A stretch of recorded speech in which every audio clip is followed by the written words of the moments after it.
Hi മക്കളെ, welcome to another video of Edumist. ഇന്ന് നമ്മൾ ഡിസ്കസ് ചെയ്യാൻ പോകുന്നത് ക്ലാസ് 6-ലെ സോഷ്യൽ സ്റ്റഡീസിൻ്റെ സെക്കൻഡ് ചാപ്റ്റർ ഏർലി സ്റ്റേറ്റ്സ് എന്ന ചാപ്റ്ററാണ്. The children of Tingalamadu Government School are very happy. Everyone has reached the conference hall to watch the broadcast of cultural exchange program. ഇപ്പോൾ എല്ലാ കുട്ടികളും കോൺഫറൻസ് ഹാളിലെത്തി. തിങ്കളമേട് ഗവൺമെൻറ് സ്കൂളിലെ കുട്ടികളൊക്കെ ഇന്ന് വളരെ സന്തോഷത്തിലാണ്. അവരിന്നൊരു കൾച്ചറൽ എക്സ്ചേഞ്ച് പ്രോഗ്രാം കാണാൻ വന്നിരിക്കുകയാണ്. സാംസ്കാരിക പ്രദർശന പരിപാടി, cultural exchange program. Head master began to speak. ഇപ്പോൾ പ്രധാനാധ്യാപകൻ സംസാരിക്കാൻ തുടങ്ങി. Dear children, have you heard about cultural exchange program? This programs helps us understand the history and culture of different countries and region. Every year such cultural exchange programs are organized, bringing together student representative from various countries. അപ്പോൾ നിങ്ങൾ ഇതിനെപ്പറ്റി കേട്ടിട്ടുണ്ടോ? സാംസ്കാരിക പ്രദർശന പരിപാടി എന്നതിനെപ്പറ്റി നിങ്ങൾ കേട്ടിട്ടുണ്ടോ? ഇങ്ങനൊരു പ്രോഗ്രാം എല്ലാ വർഷവും നമ്മൾ സംഘടിപ്പിക്കാറുണ്ട്. പല പല രാജ്യത്തു നിന്നും പല പല പ്രദേശത്തു നിന്നുമുള്ള ആൾക്കാർ ഇതിനകത്ത് പങ്കെടുക്കും. ഈ ഒരു പരിപാടിയിൽ പങ്കെടുക്കും. അവരവരുടെ രാജ്യത്തിൻ്റെയും അവരവരുടെ സ്ഥലവുമായി ബന്ധപ്പെട്ടുള്ള ചരിത്രവും അവരുടെ സംസ്കാരവും ഒക്കെ നമുക്ക് പറഞ്ഞു തരും. അതിനുവേണ്ടിയാണ് ഈ ഒരു പ്രോഗ്രാം സംഘടിപ്പിക്കുന്നത്. This year, student representatives from Greece, Iran and Italy participated in the programs organized by India. ഈ വർഷം ഇറാൻ, ഗ്രീസ്, ഇറ്റലി എന്നീ പ്രദേശങ്ങളിലെ പ്രതിനിധീകരിച്ചാണ് ഓരോ പ്രതിനിധികൾ പങ്കെടുക്കുന്നത്. ഇന്ത്യയാണ് ഈ പരിപാടി സംഘടിപ്പിച്ചിരിക്കുന്നത്. Each representative shared the culture and history of their respective country. Let's explore dum. ഇപ്പോൾ ഓരോരുത്തരും അവരവരുടെ രാജ്യത്തിൻ്റെ ചരിത്രവും സംസ്കാരവും ഒക്കെ നമുക്ക് മുന്നിൽ അവതരിപ്പിച്ചു. നമുക്കതൊന്ന് കണ്ടു നോക്കാം. Adina from Greece share the details of her home country by displaying the Olympics. ആദ്യമായിട്ട് അദീനയാണ് വന്നിരിക്കുന്നത്. ഒളിമ്പിക് ചിഹ്നമാണ് അവർ ആദ്യം ഡിസ്പ്ലേ ചെയ്തത്. Friends, are you familiar with the symbol the Olympic in which the whole world enthusiastically participated? Today, originated in ancient Greece, the democracy that originated in the Greek state of Athens is our greatest contribution to the world. Greece is located in southeastern Europe. My country is rich in geographical features such as isolated valleys located high above the sea levels, hills and small mountains. അപ്പോൾ ആദ്യം വന്നിരിക്കുന്നത് അദീനയാണ്. ഗ്രീസിൽ നിന്നുമാണ് അദീന വന്നിരിക്കുന്നത്. നിങ്ങൾക്ക് ഈ ചിഹ്നം അറിയാവോ എന്ന് ചോദിക്കുന്നുണ്ട്. 5 rings ഉള്ള ആ ഒരു ഒളിമ്പിക്സ് ചിഹ്നമാണ് ഇവർ കാണിച്ചു വെച്ചിരിക്കുന്നത്. 775 BC-യിൽ കോമൺ ഇറയ്ക്ക് മുമ്പാണ് ആദ്യമായിട്ട് ഒളിമ്പിക്സ് അരങ്ങേറിയത്. ഒളിമ്പിയ എന്ന പർവ്വതത്തിന് താഴ്വരയിൽ സേയൂസ് ദേവന് വേണ്ടി ഒരു ദേവാലയം നിർമ്മിച്ചിട്ടുണ്ടായിരുന്നു. സേയൂസ് ദേവനെ പ്രീതിപ്പെടുത്തുന്നതിന് വേണ്ടിയാണ് ആദ്യമായി ഒളിമ്പിക്സ് സംഘടിപ്പിച്ചിരുന്നത്. ഓട്ട മത്സരം, long jump, shot put, javelin, wrestling, boxing, chariot race അഥവാ രഥ ഓട്ടം എന്നിവയായിരുന്നു ആദ്യം നടത്തിയ മത്സരങ്ങൾ. ജയിക്കുന്ന ആൾക്ക് ഒലിവിൻ്റെ ഇലകൾ കൊണ്ടുള്ള ഒരു കിരീടമാണ് സമ്മാനമായി കിട്ടിയിരുന്നത്. ഈ ഗ്രീസിൽ നിന്ന് നമുക്ക് കിട്ടിയ സംഭാവനകൾ എന്തെല്ലാമാണെന്ന് നോക്കാം. The democracy that originated in Greek state of Athens is our greatest contribution to the world. അവരുടെ ഏറ്റവും വലിയ സംഭാവന എന്താണ്? ഡെമോക്രസിയാണ്, ജനാധിപത്യമാണ്. ജനാധിപത്യ രീതിയിൽ വോട്ടെടുപ്പ് നടത്തിയ ഒരു ഭരണാധികാരി വന്നത് ഏതൻസിലാണ്, ഗ്രീക്കിലെ ഏതൻസിലാണ്. ഗ്രീസ് എവിടെയാണ് ലൊക്കേറ്റ് ചെയ്തിരിക്കുന്നത്? സ്ഥിതി ചെയ്യുന്നത് ഭൂപടത്തിൻ്റെ സൗത്ത് ഈസ്റ്റേൺ യൂറോപ്പിലാണ് ഗ്രീസ് സ്ഥിതി ചെയ്യുന്നത്. My country is rich in geographical features. ഭൂമിശാസ്ത്രപരമായ പ്രത്യേകതകൾ ധാരാളമുള്ള ഒരു സ്ഥലമാണ് ഗ്രീസ്. വാലീസ് മീൻസ് ഒറ്റപ്പെട്ട താഴ്വാരങ്ങൾ, സമുദ്രനിരപ്പിൽ നിന്നും ഒത്തിരി മുകളിലുള്ള ഒറ്റപ്പെട്ട താഴ്വരകൾ, ചെറിയ ചെറിയ കുന്നുകൾ, വലിയ വലിയ മലകൾ, ഇതെല്ലാം ഉള്ളൊരു മനോഹരമായ രാജ്യമാണ് Greece. You have listen to Adina's description. What are the details you got from it? അപ്പോൾ ഈ ഒരു ഡിസ്ക്രിപ്ഷനിൽ നിന്ന് നമുക്ക് ഒറ്റ നോട്ടത്തിൽ എന്താണ് മനസ്സിലായത് ഗ്രീസിനെ പറ്റി? ഈ ഒരു അദീനയുടെ എക്സ്പ്ലനേഷൻ കൊണ്ട് നമുക്ക് എന്ത് മനസ്സിലായി? ഒന്നാമത്തെ കാര്യം നമുക്ക് മനസ്സിലായത് Olympics started in Greece, ancient Greece. പുരാതന ഗ്രീസിലാണ് ഒളിമ്പിക്സ് ആരംഭിച്ചത്. ഡെമോക്രസി ഒറിജിനേറ്റഡ് ഇൻ ഗ്രീസ്, ജനാധിപത്യം ഒറിജിനേറ്റ് ചെയ്തത് ഉടലെടുത്തത് ഗ്രീസിലാണ്, ഉത്ഭവിച്ചത് ഗ്രീസിൽ നിന്നാണ്. Greece is located in south eastern Europe. Greece സ്ഥിതി ചെയ്യുന്നത് ഈ യൂറോപ്പിൻ്റെ സൗത്ത് ഈസ്റ്റ് ഭാഗത്താണ്. ഇനി നമുക്ക് എന്താ മനസ്സിലായത്? Greece is rich in geographical features such as valley, hills above sea level, mountain hills etcetera. ഇനി നമുക്ക് മനസ്സിലായത് ലാസ്റ്റത്തെ സെൻറ്റൻസ് മനോഹരമായ താഴ്വരകളും സമുദ്രനിരപ്പിൽ നിന്ന് ഉയർന്നിരിക്കുന്ന താഴ്വരയും ചെറിയ കുന്നുകളും വലിയ പർവ്വതങ്ങളും ഒക്കെ ഉള്ള മനോഹരമായ സ്ഥലമാണ് ഗ്രീസ്. ഇത്രയും കാര്യങ്ങളാണ് നമുക്ക് ഈ ഒരു പാരഗ്രാഫിൽ നിന്ന് മനസ്സിലായത്. ഇനി let's explore more about ancient Greece. Greek city states. In ancient Greece village were the main settlements. പുരാതന ഗ്രീസിൽ പ്രധാന സെറ്റിൽമെൻറ്റുകൾ ഗ്രാമങ്ങളായിരുന്നു. As agriculture and trade developed cities were formed. കൃഷിയും വ്യാപാരവും വർദ്ധിച്ചപ്പോഴത്തേക്കും നഗരങ്ങൾ ഉണ്ടാകാൻ തുടങ്ങി, നഗരങ്ങളുണ്ടാക്കി. Eventually a city and a number of surrounding villages came together and began to transform into city states. കാലക്രമേണ ഒരു നഗരവും അതിനു ചുറ്റുമുള്ള ഗ്രാമങ്ങളും ഒരുമിച്ച് ചേർന്ന് സിറ്റി സ്റ്റേറ്റുകളായി മാറി. The city states were known as polis. ഈ സിറ്റി സ്റ്റേറ്റുകളെ പറയുന്ന പേരാണ് polis. Examine map 2.1. Identify and write down the major city states that existed in ancient Greece. പുരാതന ഗ്രീസിലുണ്ടായിരുന്ന പ്രധാന സിറ്റികളെ ആണ് അടുത്ത പേജിലുള്ള മാപ്പിൽ കൊടുത്തിട്ടുള്ളത്. അതൊന്ന് നോക്കി എഴുതുക. കൊറിന്ത്, തെബിസ്, ഏഥൻസ് ആൻഡ് സ്പാർട്ട. ഇതെല്ലാമാണ് 4 city സ്റ്റേറ്റുകൾ. Seas or high mountains separated these city states of ancient Greece from each other. അപ്പോൾ ഓരോ സിറ്റികളെയും ചുറ്റിനും ഒന്നെങ്കിൽ കടലുണ്ടാകും, അതല്ലെങ്കിൽ വലിയ വലിയ പർവ്വതങ്ങളുണ്ടാകും. അപ്പോൾ ഓരോ സിറ്റി സ്റ്റേറ്റും സെപ്പറേറ്റഡ് ആയിരുന്നു. സോ ഈ സിറ്റി സ്റ്റേറ്റ് വാസ് ഐസൊലേറ്റഡ്. അതുകൊണ്ട് തന്നെ ഓരോ സിറ്റി സ്റ്റേറ്റുകളും ഒറ്റപ്പെട്ട് കിടക്കുന്ന സിറ്റി സ്റ്റേറ്റുകളായിരുന്നു. Athens and Sparta were the major city state of Greece. ഇപ്പോൾ ഏഥൻസും സ്പാർട്ടയും ആയിരുന്നു ഇതിനകത്ത് ഏറ്റവും പ്രധാനപ്പെട്ട 2 സിറ്റി സ്റ്റേറ്റുകൾ. Uniform administrative system was absent in ancient Greece. അപ്പോൾ ഈ സ്റ്റേറ്റുകളെല്ലാം സെപ്പറേറ്റ് ആയിട്ട് കിടക്കുന്നത് കൊണ്ട് ആരും തമ്മിലൊരു കണക്ഷനൊന്നും ഇല്ലാതെ ഒറ്റപ്പെട്ട് കിടക്കുന്നത് കൊണ്ട് തന്നെ ഒരു യൂണിഫോം അഡ്മിനിസ്ട്രേഷൻ അവർക്കുണ്ടായിരുന്നില്ല. ഒരു തുല്യമായിട്ടുള്ളൊരു ഏകീകൃത ഭരണ സംവിധാനം അവർക്ക് ഉണ്ടായിരുന്നില്ല. നെക്സ്റ്റ് വരുന്നത് ഏഥൻസ് ആണ്. How do you choose your class leader and school leader? Through collective decisions or voting? What is the name of the system by which the people elect their rulers in this way? അപ്പം നമ്മൾ സ്കൂളുകളിൽ എങ്ങനെയാണ് ഒരു class ലീഡറിനെ അല്ലെങ്കിൽ school ലീഡറിനെ തിരഞ്ഞെടുക്കുമ്പോൾ നമ്മളതൊരു voting ഇടാറുണ്ട് അല്ലേ? അപ്പോൾ ഇങ്ങനെ വോട്ട് ചെയ്ത് ഒരു ലീഡറിനെ ഭരിക്കുന്ന ഒരാളെ തിരഞ്ഞെടുക്കുന്ന ഒരു സമ്പ്രദായത്തിന് എന്താ പറയുക? ഡെമോക്രാറ്റിക് സിസ്റ്റം എന്ന് പറയും. The initial form of democracy originated in the Greek city of Athens. അപ്പോൾ ഏഥൻസിലെ ഗ്രീക്ക് സിറ്റിയായ ഏഥൻസിലാണ് ഇങ്ങനൊരു ഡെമോക്രാറ്റിക് സിസ്റ്റം, അതായത് ഒരു ജനാധിപത്യ വ്യവസ്ഥ ആദ്യമായിട്ട് ചെയ്തത് ഗ്രീസിലാണ്, ഏഥൻസിലായിരുന്നു. All men having citizenship in Athens participated in electing rulers and making laws. അപ്പോൾ സിറ്റിസൺഷിപ്പ്, ഏഥൻസിലെ പൗരനാണെങ്കിൽ അവർക്ക് വോട്ട് ചെയ്യാനുള്ള അധികാരമുണ്ട്. അവർ വോട്ട് ചെയ്തിട്ടാണ്, പൗരന്മാരെല്ലാവരും വോട്ട് ചെയ്തിട്ടാണ് അവർക്ക് അവർക്ക് ഏതാണോ റൂളർ വേണ്ടത് ആ റൂളറിനെ തിരഞ്ഞെടുക്കുന്നത്. Women slaves and foreigners did not have citizenship status. അപ്പോൾ സ്ത്രീകൾക്കും അടിമകൾക്കും വിദേശികൾക്കും വോട്ട് ചെയ്യാനുള്ള അവകാശം ഉണ്ടായിരുന്നില്ല, അവർക്ക് സിറ്റിസൺഷിപ്പ് ഉണ്ടായിരുന്നില്ല. ഇനി ഏഥൻസിൽ ഒരു സിറ്റിസൺ ആവണമെങ്കിൽ എന്തൊക്കെയാണ് അതിൻ്റെ റൂൾസ് എന്ന് നോക്കാം.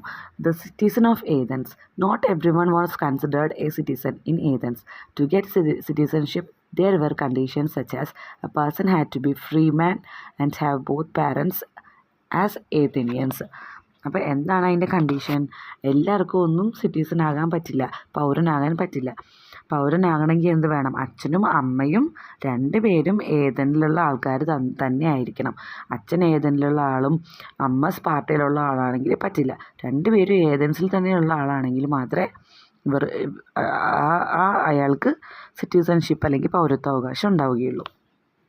It was during the time of Pericles that democracy began to expand in Athens.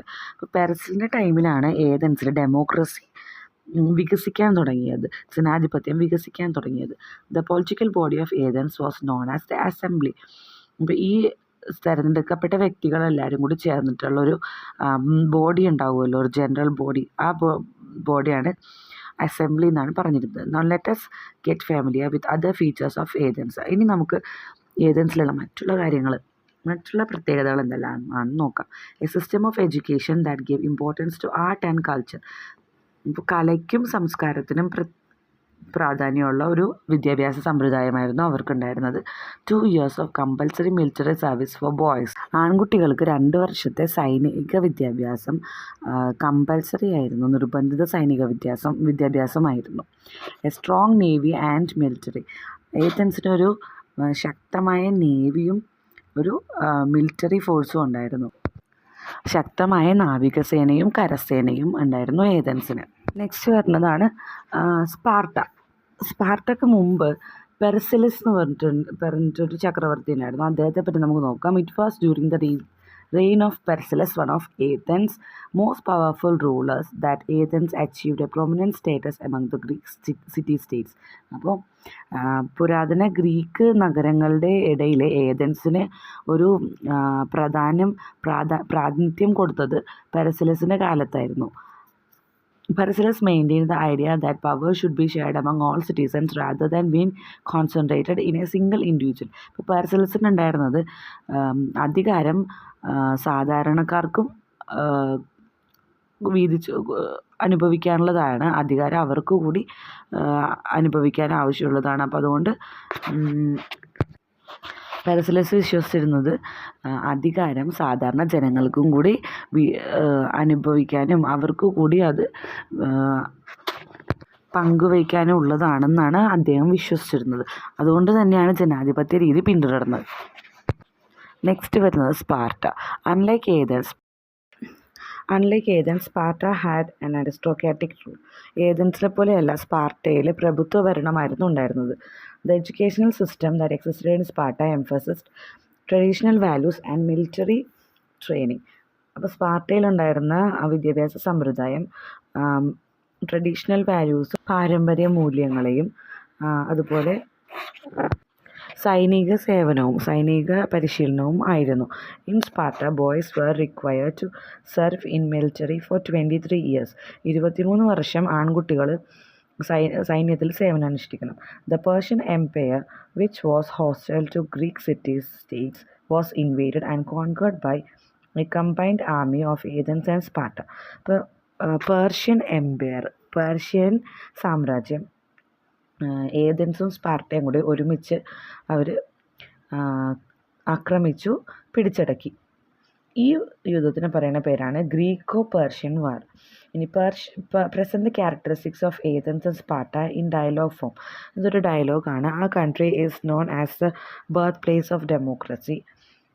Our education system gives importance to art and culture and 2 years of compulsory military services for boys. അപ്പം ഇനി സ്പാർട്ടയിലത്തെ ആൾ പറയാണ് our education system emphasis traditional values and military training എന്ന് ആണ് education സിസ്റ്റത്തിനെ പറ്റി പറയുന്നത്.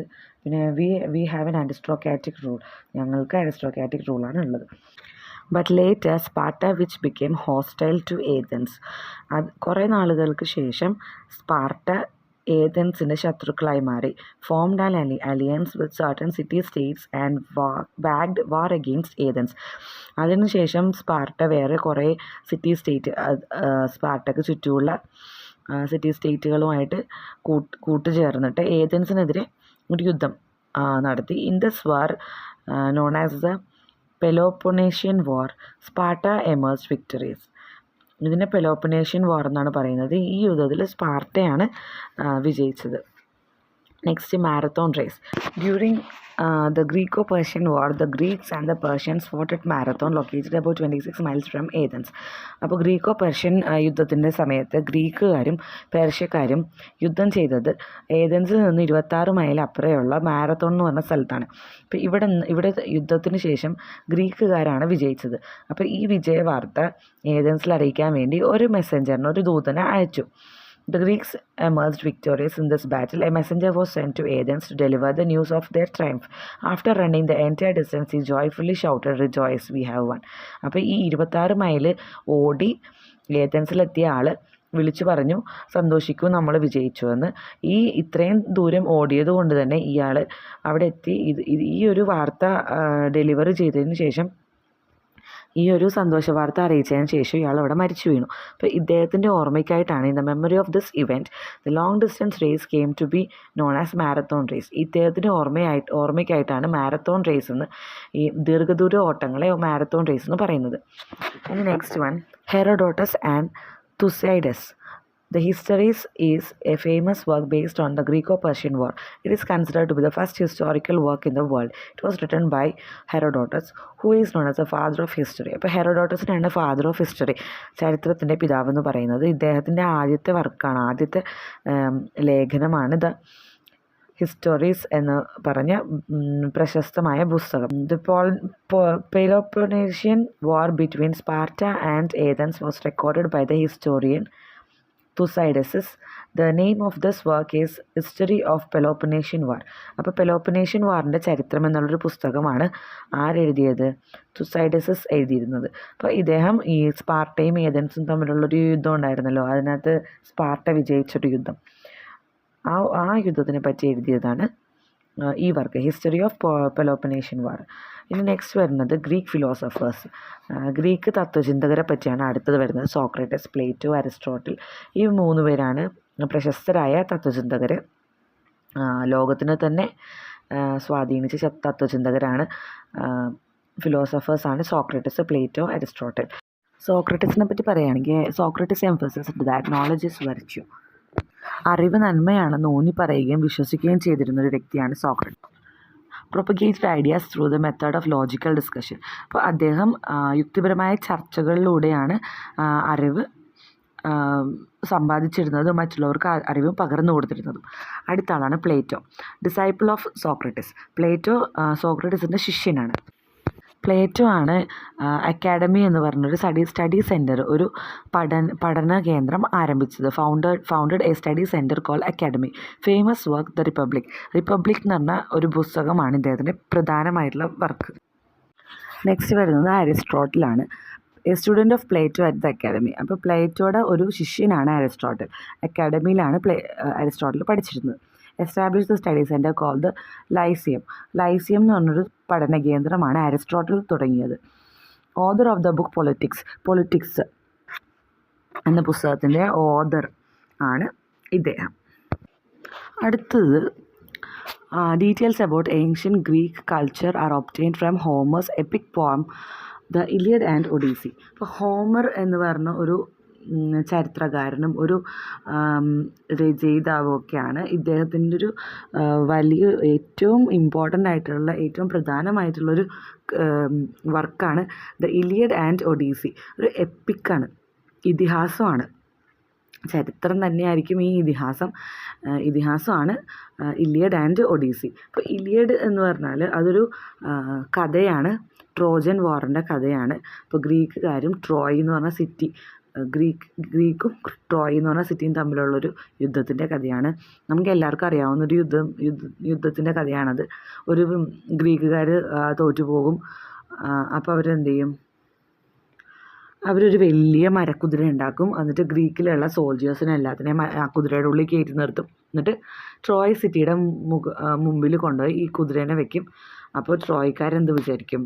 ഗ്രീക്കുകാർ തോറ്റത് കൊണ്ട് ഉപഹാരമായിട്ട് ഒരു കുതിരേനെ തന്നതാണ്, മരക്കുതിരേനെ തന്നതാണെന്ന് വിചാരിച്ചിട്ട് അവർ ആ കുതിരേനെ കൊണ്ടുപോയി നഗരത്തിൻ്റെ വാതിലൊക്കെ തുറന്ന് ഉള്ളിൽ കൊണ്ടുവന്ന് വെക്കും. രാത്രി ആകുമ്പോഴത്തേക്കും ഈ ഗ്രീക്ക് സോൾജേഴ്സ് ഈ മരത്തിൻ്റെ കുതിരയുടെ ഉള്ളിൽ നിന്ന് ഇറങ്ങും, ട്രോയിലെ എല്ലാം നശിപ്പിക്കും, ട്രോയ് മൊത്തം നാമാവശേഷമാക്കി കളയും. അപ്പോൾ ഈ ഒരു കഥയാണ് ഇലിയഡിനകത്തുള്ളത്. നെക്സ്റ്റ് എന്ന് പറയുന്നത് create a wall magazine with pictures and information about Greeks who contributed to history philosophy and literature. അപ്പോൾ ഹിസ്റ്ററിക്കും ഫിലോസഫിക്കും ലിറ്ററേച്ചറിനും വേണ്ടി സംഭാവനകൾ ചെയ്ത ഗ്രീക്ക് ചിന്തകരെ പറ്റിയും ഗ്രീക്കിലുള്ള ഇമ്പോർട്ടൻ്റ് ആയിട്ടുള്ള ആൾക്കാരെ പറ്റിയുള്ളൊരു വാൾ മാഗസിൻ ഉണ്ടാക്കാനാണ് പറഞ്ഞിരിക്കുന്നത്. ഇതിനകത്ത് നമുക്ക് എന്തൊക്കെ ഇൻക്ലൂഡ് ചെയ്യാം വാൾ മാഗസിന്? ഇതിനൊരു നല്ല തലക്കെട്ട് വേണം. വാൾ മാഗസിന് ഒരു നല്ല തലക്കെട്ട് വേണം. ഈ തലക്കെട്ട് കഴിഞ്ഞിട്ട് നമുക്ക് എന്ത് വേണം? നമുക്ക് ആദ്യം തന്നെ തത്വചിന്തകരെ ഇൻക്ലൂഡ് ചെയ്യാം. ഫിലോസഫേഴ്സിനെ, സോക്രട്ടീസ്, പ്ലേറ്റോ, അരിസ്റ്റോട്ടിൽ, ഇവരെ 3 പേരെയും ഇൻക്ലൂഡ് ചെയ്യാം. ഇവരെ 3 പേരെ പിക്ചർ ഒട്ടിക്കാം. ഇവരുടെ മെയിൻ ഇമ്പോർട്ടൻ്റ് ആയിട്ടുള്ള വർക്ക്സ് എന്തൊക്കെയാണെന്ന് എഴുതാം. Pre Socratic philosophers, thinkers like Thales, Anaximander and Heraclitus, Anaximander, Thales, ഇവർ 3 പേരും സോക്രട്ടീസിന് മുമ്പുള്ള ചിന്തകരാണ്. അവരെക്കുറിച്ച് വേണമെങ്കിൽ എഴുതാം. ഇനി രണ്ടാമത് നമുക്കൊരു സെക്ഷൻ ആക്കിയിട്ട് ഹിസ്റ്റോറിയൻസ്, ചരിത്രകാരന്മാരെ പറ്റി എഴുതാം. ഹെറോഡോട്ടസ്, തുസൈഡസ്, സെനോഫോൺ എന്നാണ് അടുത്ത ആളുടെ പേര്. അപ്പോൾ ഈ 3 പേരെ പറ്റി എഴുതാം. റൈറ്റേഴ്സ് ആൻഡ് പോയറ്റ്സ്, രചയിതാക്കളെ പറ്റി, കവികളെ പറ്റി. Homer, Sophocles. ഇപ്പോൾ ഹോമറാണിപ്പോൾ ഇലിയഡ് ഒഡീസിയും എഴുതിയത്. അതുപോലെ യൂഫ്രട്ടിസ് എഴുതുന്നത് എന്താണെന്നറിയാവോ? ട്രാജിക് എൻഡിങ് ഉള്ള നാടകങ്ങളാണ്. നാടകകൃത്താണ് യൂഫ്രട്ടിസ്. അതുപോലെ അരിസ്റ്റോഫെയിൻസ് എന്ന് പറഞ്ഞൊരു നാടക രചയിതാവുണ്ട്. അദ്ദേഹം എഴുതുന്നത് കോമിക് ആയിട്ടുള്ള പ്ലേകളാണ്. ഹാസ്യ സാഹിത്യമാണ് പുള്ളി എഴുതുന്നത്. അപ്പൊളോണിയസ് ഓഫ് റോഡസ്, തിയോക്രിറ്റസ്, ഇവരെല്ലാവരും റൈറ്റേഴ്സാണ്. പുരാതന ഗ്രീസിലുണ്ടായിരുന്ന റൈറ്റേഴ്സാണ്. അപ്പോൾ അവരുടെയൊക്കെ ഫോട്ടോകളും അവരുടെ വർക്കുകളൊക്കെ നമുക്ക് ഇതിനകത്ത് പിക്ചറായിട്ട് ഒട്ടിക്കാം. നമുക്ക് വാൾ മാഗസിൻ തയ്യാറാക്കാം. ഓക്കെ മക്കളെ, ഇത് ഇഷ്ടപ്പെട്ടെന്ന് വിശ്വസിക്കുന്നു. ഇനി അടുത്ത വീഡിയോ പാർട്ട് 2 ആയിട്ട് ബാക്കിയുള്ള പോർഷൻസ് കവർ ചെയ്ത് വരുന്നതായിരിക്കും.